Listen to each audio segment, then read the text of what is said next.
মধ্যপ্রাচ্যের আকাশে আবারও যুদ্ধের ঘন ঘটা। একদিকে মার্কিন প্রেসিডেন্ট ডোনাল্ড ট্রাম্পের সরাসরি বোমা বর্ষণের হুমকি, অন্যদিকে ইরানের নতুন তুরুপের তাস দেখানোর হুঁশিয়ারি।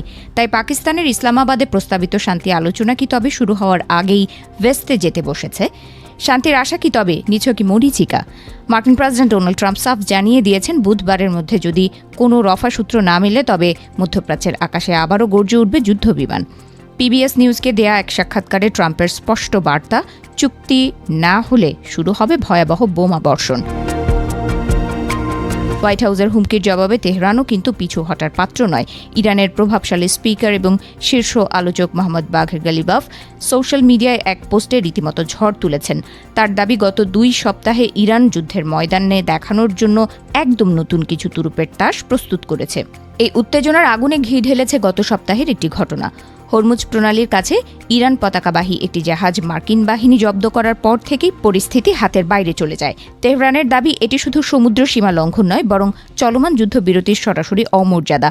ফলে সমুদ্রের নীল জলরাশি এখন যে কোনো মুহূর্তে বারুদের গন্ধে ভারী হয়ে ওঠার অপেক্ষায়। 2 সপ্তাহের যে ভঙ্গুর যুদ্ধবিরতি ওয়াশিংটন ও তেহরানের মধ্যে চলছিল, তার মেয়াদ শেষ হচ্ছে এই বুধবারেই। ট্রাম্পের ভাষায় এই মেয়াদ বাড়ার সম্ভাবনা অত্যন্ত ক্ষীণ। শান্তির যে সরু পথটি তৈরি হয়েছিল তা এখন সংকীর্ণ হতে হতে খাদের কিনারে এসে ঠেকেছে। যুদ্ধের দামামা বাজবে নাকি কূটনীতির জয় হবে, তার উত্তর দেবে কেবল আগামী 48 ঘণ্টা। সব নজর এখন পাকিস্তানের ইসলামাবাদের দিকে। চলতি সপ্তাহেই সেখানে 2 দেশের প্রতিনিধিদের মুখোমুখি হওয়ার কথা ছিল। ট্রাম্প প্রশাসন জানিয়েছে, তারা ভাইস প্রেসিডেন্ট জেডি ভ্যান্স, বিশেষ দূত স্টিভ উইটকফ এবং জামাতা জারেড কুশনারকে নিয়ে গঠিত একটি শক্তিশালী প্রতিনিধি দল পাঠাতে প্রস্তুত। কিন্তু ইরান কি আদৌ এই হুমকির ছায়ায় আলোচনায় যোগ দেবে? প্রশ্নটি এখনও ঝুলে আছে। ইরান সরাসরি অভিযোগ করেছে, ট্রাম্প প্রশাসন শান্তি আলোচনার আড়ালে আসলে তাদের আত্মসমর্পণের টেবিলে বসাতে চাইছে। তেহরানের মতে একদিকে অবরোধ বজায় রাখা এবং অন্যদিকে আলোচনার আহ্বান জানানো, এটি স্রেফ একটি দ্বিচারিতা। তাদের ভাষ্যমতে সম্মানের সাথে আপোষ হতে পারে, কিন্তু হুমকির মুখে কোনো মাথা নত করা হবে না। এদিকে পাকিস্তানের মধ্যস্থতাকারীরা এই সংকট নিরসনে আপ্রাণ চেষ্টা চালিয়ে যাচ্ছেন।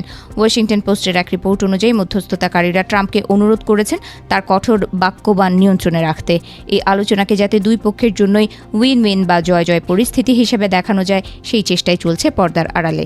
এই ভূ রাজনৈতিক অস্থিরতার প্রভাব পড়তে শুরু করেছে বিশ্ববাজারেও। তেলের মূল সরবরাহ পথ হরমুজ প্রণালী অবরুদ্ধ হওয়ার আশঙ্কায় তেলের দামে অস্থিরতা দেখা দিয়েছে। যদি সত্যি সত্যি ট্রাম্পের দেয়া হুমকির প্রতিফলন ঘটে এবং বোমা বিস্ফোরণ শুরু হয়, তবে তার প্রভাব থেকে রেহাই পাবে না কেউই। এক অনিশ্চিত ভবিষ্যতের দিকে তাকিয়ে আছে সাধারণ মানুষ।